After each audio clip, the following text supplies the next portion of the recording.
Hello, I'm Noel Kingsbury, and I'm going to be looking at perennials for midsummer, which I mean really from the kind of end of July through to kind of well into September, really.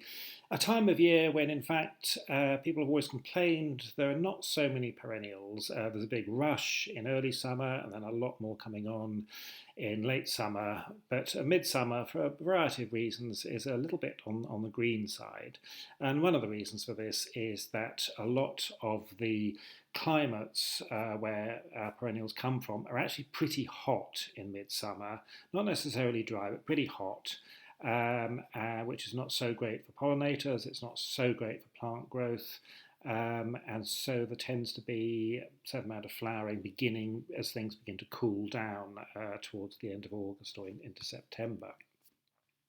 And this is going to be a pretty random mix of plants. I fished out because, for one reason or another, I think they're really worth having for this period. And in some cases, this is because although they flower very much at the beginning of our period, June and July, some of them, like Achilleas, keep their dead flower heads really still quite attractive. They keep colour in them, and they can, some of them even be used as dried flowers. So Achillea filipendulina, like a lot of Achilleas, very much a drought-tolerant plant.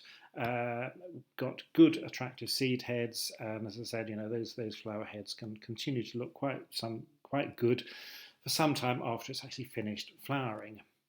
Now, of course, there's a lot of new Achillea varieties around, a lot of which are very attractive, great flower arranging plants, and they fade particularly nicely. So you get these mixed effects between the scarlet that's in freshly nice fresh flowers, then fading to these other colours as they die. Unfortunately, a lot of these do need very sandy, light soils if they're to survive the winter. They don't appreciate heavy clays, or you can repropagate them every year, but they're not necessarily that tough. Filipendulas are a nice group for the very beginning of our period. This is Queen of the Prairie. There are various meadowsweet relatives like this that flower sort of late June through into July and sometimes into August, with an attractive scent as well. Quite faint, but definitely rather attractive. So Filipendulas, good for the beginning part of our period. Potentillas, coming down a bit, we're looking at sort of knee height really. Potentillas used to be very fashionable, early 20th century, lots and lots of different colour forms. They're quite sprawly, they're not sort of tidy plants, but they're very useful for growing amongst other perennials so that these stems with these rather attractive silvery leaves can kind of wend their way through and across other plants with, in this case, these lovely scarlet flowers. Acanthus, another tall one, Mediterranean plant that flowers July, August, and then leaves behind some quite attractively chunky seed heads. Although in a dry summer or hot summer, the leaves can begin to look very unattractive. As a reminder of the fact that in its Mediterranean home or steppe climate home, they do tend to be summer dormant. Agapanthus, terrific number of varieties really, everything from pure white through to very, very dark blue-purple. Used to have a reputation for not being so hardy. I found they grew perfectly well in the rather grim, almost subsoil in Herefordshire. They take a couple of years to establish, but once they're there, they really are there forever. Very useful blue for August and warm places in August. Astilbes, Astilbe chinensis var Tacquetii. Astilbe chinensis is a bit different to most of those earlier flowering Astilbe we're familiar with. It's a bit bigger. It is not quite so needing moist soil. It also looks very good for a long time after flowering. These very strong magenta flowers, August through into September, leaving behind some very sturdy seed heads, which will even stand well through the winter. Liatris spicata, another upright plant, this one a prairie plant, preferring somewhat dry conditions, good flower arranging plant. these rather stiff spikes that are around this quite light foliage. So a good plant perhaps for drier, free draining spots. Now the geraniums we always think of as very much early summer flowering perennials. There are a few exceptions, and this has been one of the great successes really of the last 20 years. A hybrid called Rosanne, which sprawls out from a very tight central rootstock. So it doesn't spread, but it sends out these long stems that a lot of people use for ground cover, but given a chance, given something to climb up, they'll actually climb into the lower part of shrubs, which is a rather nice thing, with particularly with shrubs which have finished flowering in spring. And this will carry on often well until September. Ligularias are one of those genera that do flower well in this period, but they do really need it moist. Big leaves, always yellow flowers in a variety of different inflorescence shapes. But ligularias, if you've got a damp spot or a damp, slightly shady spot, are really very good value for August. And perhaps the classic August perennials are phloxes, which there's an enormous range of different cultivars, whites and pinks, lilacs, purples, almost blues, not really blues, but kind of purpley, mauvey really. They do very well at this time. They do okay in a little bit of shade. They don't like being too dry. North American plants where they're used to a certain amount of summer rainfall. And this really rather nice, quite faint, slightly peppery scent, which is particularly strong in the evening. As I said, enormous number of varieties. Pre-war, a huge number were bred, and they went out of fashion a bit. And today we've got some more phlox breeding. This is from an early 20th century German garden magazine. Huge range of colours within a certain range, but and very often quite a good long flowering season as well. And some will flower earlier in our period, and some will flower later. So if you can get a good selection of varieties, you can have phlox in flower for well over 2 months. Monarda are also a group that flower in August, with a great range of colours. There's some really good scarlets, some good pure whites, and most of them are in this kind of pinky to purple range. Their big downfall, as you can see here, if you look carefully, is the mildew on the leaves. They're quite famous for this, and every now and again someone has a go at breeding new varieties that don't get mildew, and for a few years they don't, and then the mildew adapts and starts infecting them again. So something to have perhaps not right at the front of the border, but a little bit behind. Other than that, they are very good. Some of them form good solid clumps, others have these clumps that sort of break up over time and the plants move around a bit. But they're very, very good bee and butterfly plants, these nice whorls of flower that, again, form good seed heads for after the flowering period. Achillea is not really something you'd bother with for the flowers, but these wonderful leaves which look good throughout all the summer, but I think are particularly appreciated midsummer, perhaps when there's not so much else in flower. Very elegant, very grand, nothing else really quite like them. And that silver, bluey silver, is quite a nice backdrop to all sorts of other things. There's 2 species, there's macrocarpa and cordata, very, very similar. The other end of the scale, down at really certainly below knee height, Calamintha nepeta, very useful sprawler, something that will spread out and cover quite a bit of ground from a central crown, so quite good for combining with later performing things, perhaps like some grasses, and a very strong toothpastey minty smell. Similar really, it's a sort of similar idea, a great big foaming mass of flower from a central rootstock. Limoniums, the sea lavenders, here completely hiding their rather wonderful glossy paddle-shaped leaves. Very, very drought tolerant, very long-lived plants, but not really spreading very much, but sending out this great big head of flowers. The flowers are actually white, but they're set in a little sort of mauvey papery calyx, which survives after the flower's fallen out. So you get a good long season of interest of these. And like I said, very, very drought tolerant. Anaphylis do something similar in that they form these kind of papery, everlasting type structures around the true flower. And they have this rather attractive silver foliage as well. And I think they're quite drought tolerant, although nothing like as good as the limonium we just looked at. Daisy family, nice silver foliage earlier on, July flowering, and then continuing to look good really for quite some time. And I popped in a picture of them in November. So attractive seed heads, those little papery bits around the flowers are still looking pretty good quite late. Sanguisorbas, quite a new group in cultivation. Gardeners didn't really take very much notice of them until relatively recently. A lot of them really earn their keep with this lovely foliage. This is probably taken in May or June. There are not many perennials that you would really grow for their pre-flowering foliage, but Sanguisorbas you very definitely would.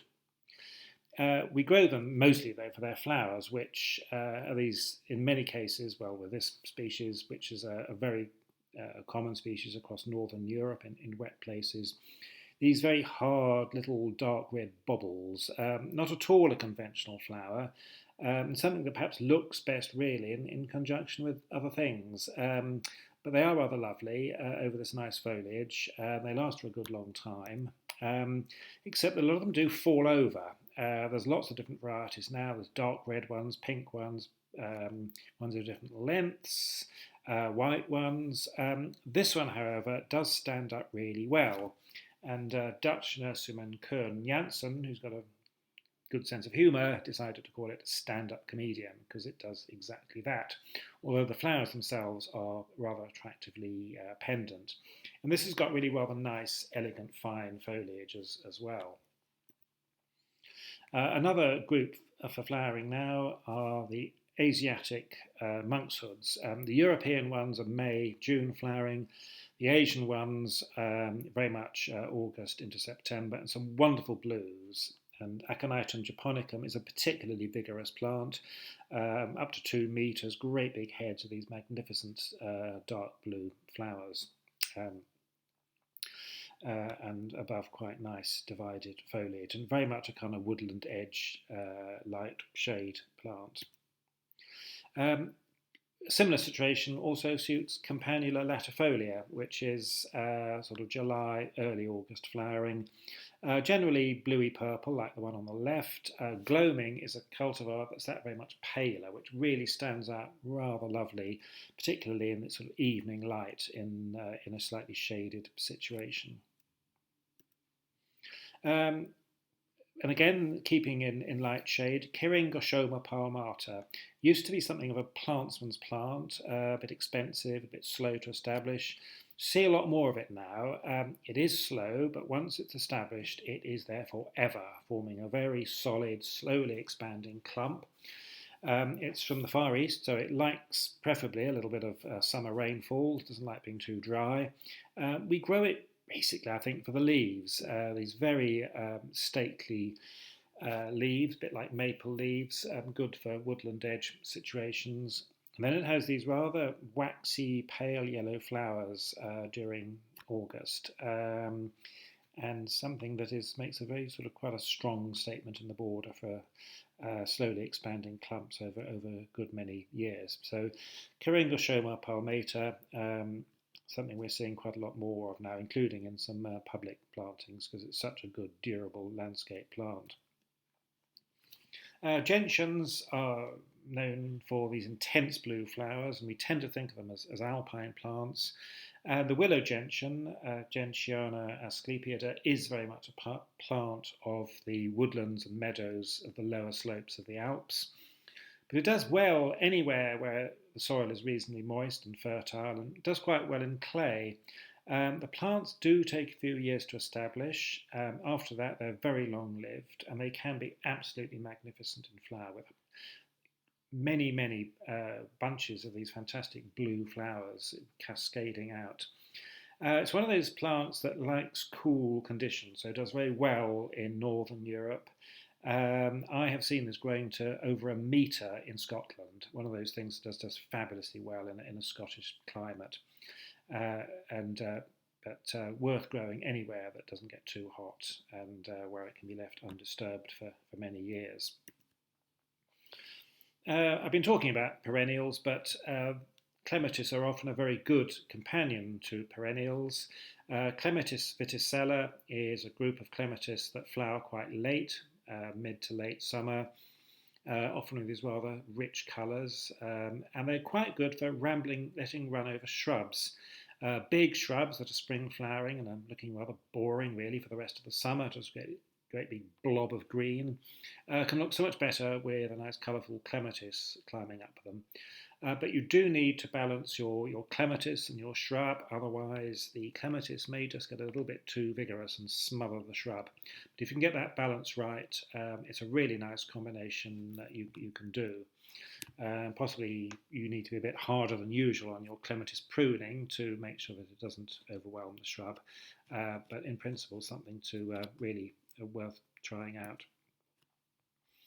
Kniphophias, good midsummer plants, although rather sadly, I think they're seed heads or what's left after flowering is always rather disappointing. A lot of these spike plants, like the Liatris we were looking at earlier, or Acanthus, do look quite good as seed heads for the post-flowering look, but not really Kniphophias. Although they do have this linear foliage, which is always a really good contrast, I think, with the normal herbaceous foliage shape. Gaura lindheimii has become a very popular summer flowering plant over the last 10 years or so.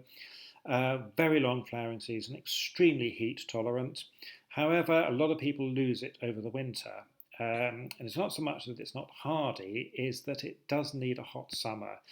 I think it needs a hot summer to build up enough resources in its roots to see it through the winter. But something that does very well in really some quite difficult climates. You can even use it in the Middle East, apparently. Lythrum salicaria, the purple loosestrife, is again another perennial that has a really good long flowering season, very much at our period going into September. It's a marsh plant, but seems to do perfectly well in ordinary garden conditions. It's a thing that Americans are not very keen on because it has become quite an invasive alien in wetlands in New England.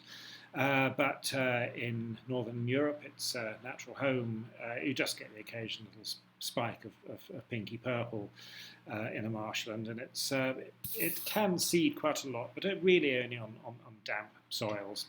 So actually a very, very worthwhile plant, something that, because it's quite tall and thin, what we're seeing here, in fact, is a great big clump of the stuff, but the normal individuals scattered around can make these really rather nice upright pink statements through a border or other plantings. Complete opposite end of the spectrum for habitat is Perovskia, which recently has in fact been renamed as a salvia. It's another very aromatic plant. So Perovskia atriplicifolia is now Salvia yangii, but that's going to take an awful long time to catch on, I think. Anyway, Perovskia, it's from Central Asia, semi-desert environments, as you'd imagine, extremely drought tolerant, very long-lived, and a terrific August flowerer. Hollyhocks, they're not perennials, they're sort of biennials plus, or at least they last until the rust disease gets the best of them. But in many gardens, they effectively are perennials because they're always seeding themselves, and you get this continually sort of changing roundabout of different colours. This is actually quite a sort of pinky range. You can have yellows, you can have purple blacks, you can have sort of mysterious buff browns, wonderful range of colours, really nice tall traditional cottage garden plants that flower for months. And in a reasonably wet summer, they will flower well into September. So yeah, just really nice for that very sort of carefree, romantic, cottagey look. And we'll end up there with that rather random roundup of midsummer perennials, all of which will perform very well some phase of the occasionally rather dull midsummer period. And next time, of course, we're going to be looking at late summer perennials. So happy gardening, keep safe. Bye.